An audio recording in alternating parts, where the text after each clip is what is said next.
Hello guys, welcome to my humble YouTube channel where I bring you fanfiction that will brighten your days. Before we start, a subscribe is greatly appreciated, and don't forget to leave a like and ring the bell icon so you won't miss exciting new fanfiction stories. The Saint of War, Tensura x DxD, by Kischur Chapter 6. A.N. In case you guy got confused, Seal is Rimuru here. A day after Seal and Gibril has arrived in Norway, the two immediately took around and explored the cities and towns of the country, which was currently in a mix of a financial trouble, because of the event known as the Great Depression, which hit the entire world into an economical crisis of sorts, causing massive poverty and rise of unemployment. As expected, because of the Great Depression, there are many homeless people living around the corner and such. Gibril commented on the state of the people around the country that she is currently witnessing. Anyway, why do you even want to see this, Seal? With that, she then questioned her superior's son, who was currently also looking around and writing something in his book that he has decided to take with him. And upon hearing Gibril's words, he only spoke to her while continuing writing in his book. I want to acquire as much information about the current human world as possible, since I would be living here after all. With that, he then put down his pen in his book and closed it. And besides, I want to give something to humanity when the war is finished, so I need to acquire what they want and need as well. With that, they then went around the various towns and cities, even buying stuff that was far too overpriced, but Seal didn't really mind the expenditure, viewing it as an investment of sorts, with him being able to talk to various people about various topics and acquire information from them as well, which they happily provided, with Seal even giving them quite a lot of money for their information. Of course, whenever he did spend quite an extortionate amount of money to either buy to just people in general, very much everyone that saw that did went to him to ask for money as well, or to be a customer of some sort of product that they want to sell. Which Seal happily did as well, which caused a few headaches to Gibril though. Since the money that he is using is the money of the church, which is also losing quite a lot of money because of training subordinates and upkeep that they used to run the church buildings in Vatican City and all around the world as well. Which, as a result of the risk of war and the Great Depression still having its effects all around the world, which just increased the price all around the world, especially the ability to transport money as well, which they need to do in the human world, without the use of any supernatural effects in order to hide the supernatural to the normal people in the human world. And so, Gibril just wished that the church has much more money for Seal's expenditure, especially since many of the male exorcists already has a strong dislike for Seal, because of the attention he is getting from heaven and the females alike, which is just fueling their jealousy over the boy, which would increase with his power being revealed to be immensely high to the point of surpassing them, and could launch him as the most likely candidate for the most powerful human to ever be born. I just hope that Seal matures enough and experience enough to match his expectations though, Gibril thought. Since she knew just how skilled Seal is, but the thing that he lacks is experience, and more than that, experience in fighting individuals that don't use the sword as well. He needs to learn them quickly as well. Maybe I should fight him in the near future as well, she thought, since she is a master scythe user and a master magician with her long years of living, so she was sure that she would be able to give him quite a good amount of experience fighting someone like herself. With that, the two then went on with their journey across the north side of the European continent, with them walking and going about their journey in a lax pace, with Seal wanting to do everything that the locals are doing, like fishing, forestry and such as well. He was essentially doing everything that he finds fancy and wants to try out because of curiosity. And unlike most that does things in a curious fashion, Seal was learning it at an extremely fast rate, to the point that even with Gibril's long years of living, Seal is by far the fastest learning person she has even seen, with him being able to learn and master skills that he has just learned without the use of his grace, with him operating with his own inborn talent. It truly was mind-boggling and humbling as well, especially since Gibril herself considered herself to be quite a genius and talent herself, and started to doubt that claim she is in the presence of the child before her. He truly is the future of the human race, as her master Gabriel repeatedly said to her. Gibril, have you sensed supernaturals near us?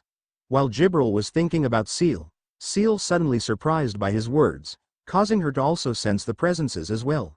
Do you know who or what they are?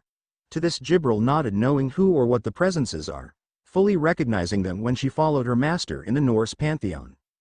They're the Valkyries, made and designed to be powerful warriors for the Aesir deities, as both a guard for their pantheon and as soldiers for any type of war that they might go into. To this Seal nodded at the information. I see. So they're here to monitor us, to make sure that we don't do something, even without alliance then. Jibril nods at his words and then looked towards the Valkyries that was hiding while monitoring them. Before looking back towards Seal to answer, yes, since despite the word alliance, it isn't seen as a friendly thing. Many factions and nations in the past has used an alliance to better their military capabilities and to spy on the allied nation and then to end said alliance to attack the once allied nation after all. And even with our reputation, they are just being caution against us, especially since war is very much coming after all. They want to at least be sure that we wouldn't do anything harmful to them. Jibril informed Seal, who only accepted the explanation, since he too thought what they are doing is the right thing after all. In a common sense, having an ally in war or in battle is a welcome thing rather than enemy after all, since the ally would always be guaranteed to help the ally, and most importantly not fight one another, be more focused on fighting others rather each other. But in the eyes of generals and other races such as the supernatural world, where grudges are always in mind even after hundreds or even thousands of years, such things as having alliances or developing a good relationship to a former enemy is a fairy tale, since they knew that this good relationship is just a facade in the public view. But every leader knew that there would be some kind of battle between the two or more groups, with the most common being spying and eyeing potential attack points and searching for weak points. This tactic is popularized and was first used by the fallen angels, with the current Governor General Azazel was the one who used this tactics in the past to one-up the stronger factions, pantheons in the past and win his battles, and it is a tactic that they have let go of. With how bad their reputation is, no one was risking it anymore. So to him, it just made sense to watch out, even if it's very unlikely for heaven to backstab their ally, but he didn't really mind being watched, since he has gotten used by it, with the watchful eye of angels and exorcist alike watching him. Jibril, I want your opinion on this. What do you think of a multiple small organization, teams that holds a lot of power in the supernatural world? Seal asked his companion, who heard his words, thought about it and then answered. Well, I would think that such organizations would be destroyed right on the spot if such things were to be created. Explain. The reason for this is that many pantheons, factions, are far too old-fashioned. They want organizations like factions and pantheons to only exist. Of course there are organizations such as the Grauzauber, which is a powerful magic cabal, but even then, they don't have much power to begin with their sphere of influence only being in the magician side. But for an organization such as you said to appear, I would say each member must have a relatively high power level to be able to exist to work at all, at least on your level, at least for it to work and exist to be a prominent force in the supernatural world. Jibril gave her opinion about the matter. To Jibril, such a team or organization needs to be extremely powerful. Powerful enough for each member to be classified as a potential faction, pantheon head, king. Which is an extremely tall order, which already made the prospect of acquiring a team full of those individuals to be extremely rare and downright impossible to be made, for the simple fact that those that have reached such status are either arrogant, prideful and wouldn't want to work with or worked for another, or that those types of individuals are already a part of a faction and is racing to become faction, pantheon head themselves, and if they aren't, then they are receiving good treatment to said faction, pantheons. And then the risk of being targeted by big and powerful factions, pantheons also exist as well, causing such a team to be nigh impossible to be eliminated by those that view them as a threat, which would be almost every conservative members of the supernatural world, which is quite high of them as well, which many of them are quite powerful and well connected as well, causing said team's destruction to be quite inevitable. To this, Seal then looked back to the strongest one of the Valkyries, causing the angel beside him to look at him in curiosity. What is it? Why are you looking at the Valkyrie? Jibril asked, wanting to know, but sensing that this was a good moment to tease, she placed her hand on her mouth to hide her teasing and amused smile that was making itself on her beautiful face. Oh, could it be that you were enthralled by the beautiful Valkyrie? She teased her master, who most of the time always hold a curious or blank look on his face, causing Jibril and Gabriel to be sad about that fact. To Gabriel, she wanted Seal to be happy and to feel loved. To her the greatest way to show that is through a smile. For that reason she wants to see Seal project a true happy and peaceful smile for once. It's the reason why Gabriel appointed Jibril as his guide, guardian, for she was tasked to capture every moment when he smiled, which was easy, since Seal always smiled at things that took his curiosity or things that he enjoyed doing or somethings he felt he accomplished something. But after doing something that took his curiosity, or after a few seconds of indulging in his happiness at his accomplishments, he would quickly return back to his blank look. It was something that Gabriel and Jibril vowed to fix, with the two's motivations being quite opposite to one another. While Gabriel wants for Seal is to reveal his emotions on his face, especially his happiness with a smile more often, but for Jibril she wants Seal to show more emotions for the simply reason she knew it would very beautiful one, for the ones that she has and has captured in her camera. Seal has only smiled beautiful, and because of that she wants to take as much pictures as possible to sell to his future admirers that he would surely acquire because of his might and beauty. I'm sure those goddesses of beauty and sex would want his photos, so I can make bank with them. Jibril thought about the amount of money that she would make through this kind of deal. In truth, the only reason why she is still an angel and not a fallen angel because of her greed, is because of how devoted she is to Gabriel and to the God of the Bible, with her literally going to do whatever they want, with her mostly gathering and hoarding lots of money and treasure like a dragon to be used by heaven. It's because of that, she figured that God was allowing her to be an angel, for she truly is helping them after all. Seal, hearing her words, did have to admit that the girl that he is looking at is quite beautiful, with her also being about 13 to 15 years of age, making her about twice his age. She wants to fight me, huh? What did you say? That Valkyrie wants to fight me, so let's go to an isolated area and fight there. With that, Seal then jumped upwards, wanting to leave the populated town that he was currently in, and when he was high enough he then flew towards the area that he was sure that wasn't inhabited. Hey! Wait! Ciellll. With that, Jibril made sure to make an illusion around her and mind-controlled the entire town to make sure that they imagine them just leaving the town like normal. With that she then revealed her, unfurled her wings and took off towards Seal. To the Valkyries that was sent to watch the party of duo from the Heaven faction. They were only about 5 of them, with the 4 of them being just graduates from Valkyrie Academy, Saint Freya, with the leader of their temporary squad being the youngest Valkyrie to ever graduate the academy and became the youngest ever to become an A-ranked Valkyrie as 12 years old. Because of that they weren't afraid that they would die because of her presence, and even more so with the nature of their current mission.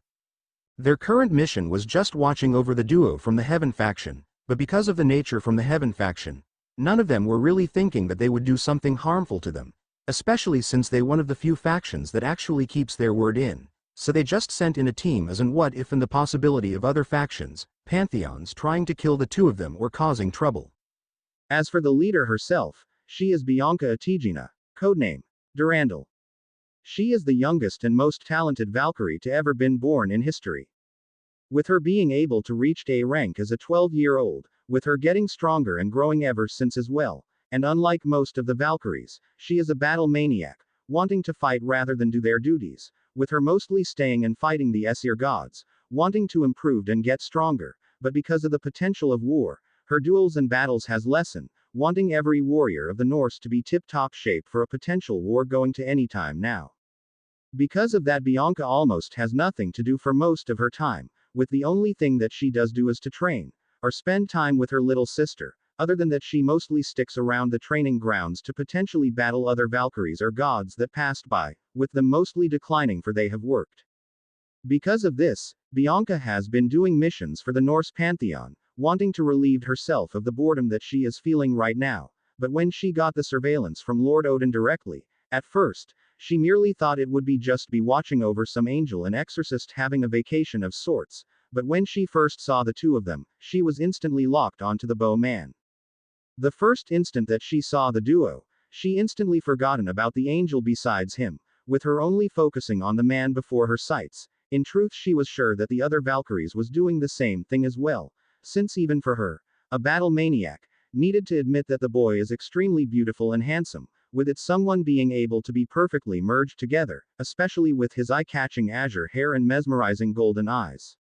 But the thing that caught her attention wasn't his beauty, but rather his power that he was able to hide quite well. Even for Bianca, she was sure that she wouldn't be able to sense it no matter how many times she tries, with the only reason why she was able to get it was because of her own naturally honed battle instincts alarming her that the boy is far more powerful than he let on.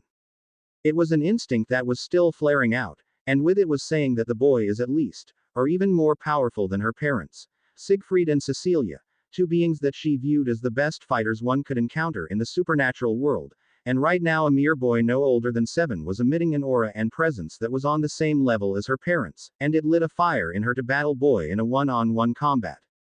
And it seems that she was letting out far too much eagerness, for the boy looked directly at her and flew towards an uninhabited area of Norway, causing the angel to follow him as well, which surprised her comrades. He just flew. Quote, how did he do that? He didn't even use magic and he obviously didn't have wings. Quote. The other Valkyries yelled out in confusion, with them also deciding to unfurl their wings to fly and gave chase to the human and angel duo. Bianca, hearing their words, looked at the flying duo, with the two traveling quite fast, with the two being as fast as sound itself. He's using an art named airflight. With it he's able to fly. It's quite incredibly that he has quite a strong control over his aura and having quite a massive amounts of it and in high quality to boot as well. Bianca explained. She has learnt and used some arts, with the most famous family arts and the most used being art battle will. Bianca, as an avid battle maniac and wanting to fight strong individuals, has learnt arts in the past, with most of her arts being learnt through her father, with her mostly learning from the battle will art family, and not the Kazlana arts that he is known for. Of course, Bianca was upset about this, but upon hearing that she wasn't strong or skilled enough for it, she just accepted it and decided to train to become strong enough to learn Kazlana arts. Of course, because of this decision of hers, she was able to get into battle will very easily, especially with her talent and battle maniac tendency. She was able to easily learn and master some of the techniques of battle will that interest her, and even if she doesn't know how to perform some of the techniques in battle will, she still knows most of the techniques in battle will. And airflight is a battle will art that allows one to fly through the air like that of a creature with wings or with magic itself, but considering that there wasn't any sign of wings much like themselves as a Valkyrie, or the sign of using magic to fly as well, it was only natural to conclude that he is using battle will airflight. The Valkyries, hearing her words, couldn't help but marvel at that incredible feat. Wow. For me to see someone that used arts and not mystic arts like the rest of the world, this is truly quite a wonder. Quote. Right. Quote. Bianca, hearing that, couldn't help but sigh at their words. It's not that the rest of the world doesn't use arts, it's more like normal arts is so hard to detect and know what it is, that most people just think of it as magic. Bianca thought back to the debate between arts versus mystic arts that she was shown. In truth, to her, in terms of general battle, mystic arts is the superior one of the two, just because of the overall attack potency would always be better than the ordinary arts, with it also being very much easier to learn and master because of the two uses are different. Arts primarily uses aura ki, which is something that all living beings has in their disposal, but they can't naturally use it, for they need to train to be able to even use it or even sense it for that matter. And with aura ki being hard to practice and be able to used, it is naturally hard to learn arts to used.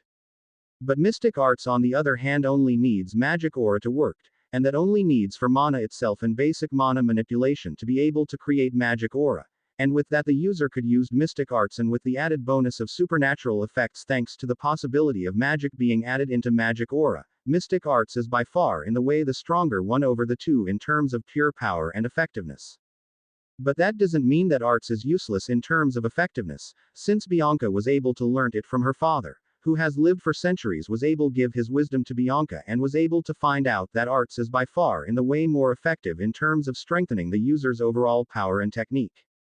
Because of arts uses aura ki, which is known as fighting spirit as well, it is something that was discovered and identified by the Hindu pantheon, is something that is used in combat, which is why it is called fighting spirit to begin with, and it is also the place in which battle will first was created by Brahma the creator, but at that time, it wasn't called battle will, but yogic arts instead. From what she was able to gather from her father and from Lord Thor, the reason why arts increased one's overall power and technique, even without training whatsoever, is because of what fighting spirit actually entails. Fighting spirit is one's spiritual sign of combat itself, the direct manifestation of their skills and abilities. Because of that, when one uses arts long enough and is able to improve the arts, for example greater usability or lesser strain on the user, and because of that direct manifestation, the greater one's arts usage or the more that they used arts the better and better they become as a fighter. Then there's also the fact that it would also passively enhance one's physical abilities like strength, speed, durability and the five senses, with them even being able to acquire a sixth sense as well if they become skilled enough in arts. The reason for this is because of the fighting spirit being the direct manifestation of one's fighting abilities and capabilities. It would naturally enhance one's physical abilities and even make their bodies more powerful and be more suited for combat and such, making them to be passively permanently enhanced. This sort of information is top secret, since not many actually knows of it, with the top-ranking members of the Norse pantheon fully knowing of it, and teaching most of the lower-ranking members without them knowing its arts so that no one would spill the beans in this regard. In truth, other than the Norse pantheon, they only know that the Hindu pantheon obviously knows of this fact as well, with them being the ones to actually found and create the whole system around Aura Key. And to further their efforts in actually hiding this information that don't know, they decided to create a fighting style that both combines art and mystic arts itself, wanting to preserve their inherent advantage over other pantheons' faction, with said fighting style being dubbed as Valkyrie style, for Brunhilde was the one to actually successfully create the style and named it after herself as a Valkyrie.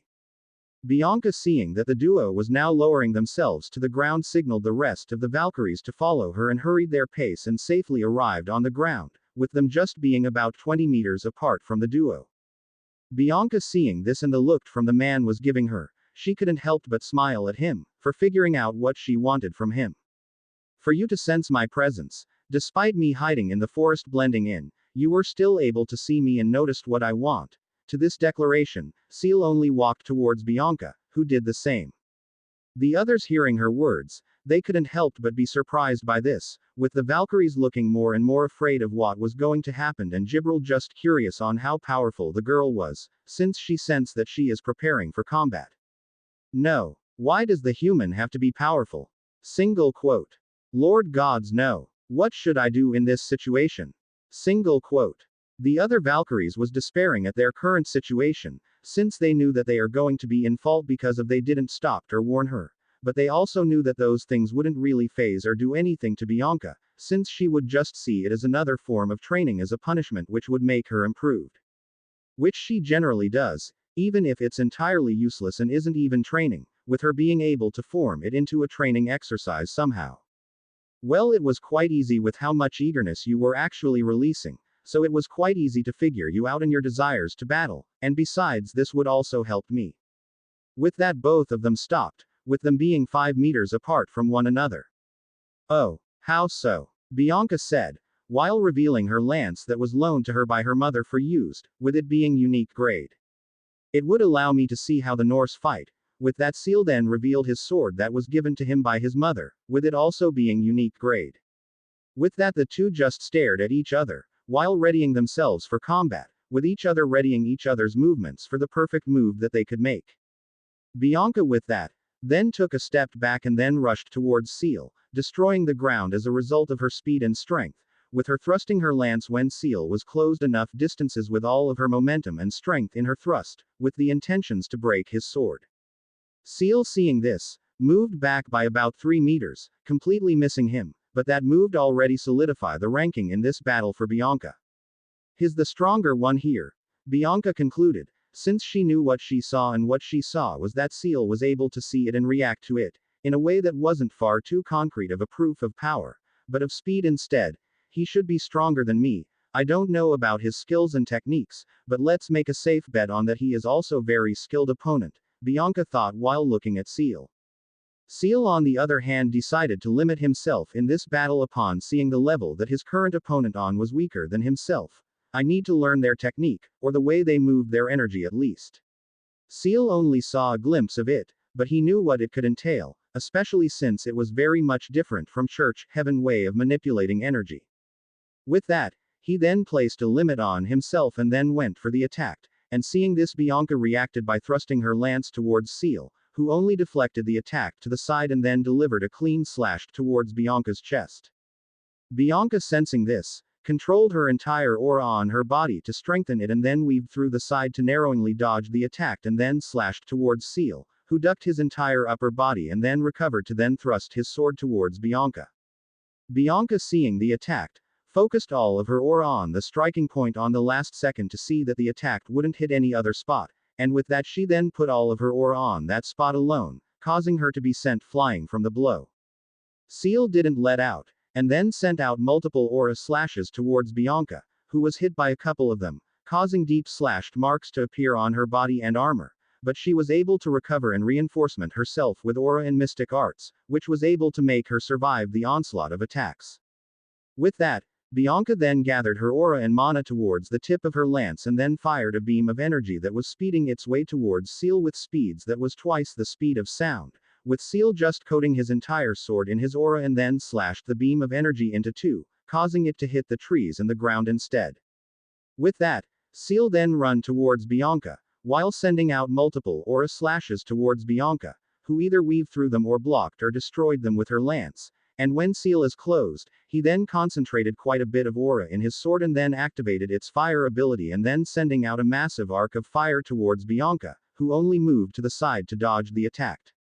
But suddenly, she raised her lance above her head, and made its body be hit from the sword of Seal, who jumped and enhanced his blade and struck the lance, and if it wasn't for Seal holding himself back, even the durability of the lance and Bianca enhancing it to the max with her mystic arts and runes, the lance would have been sliced in half with that one blow that could even injure major gods of major pantheons.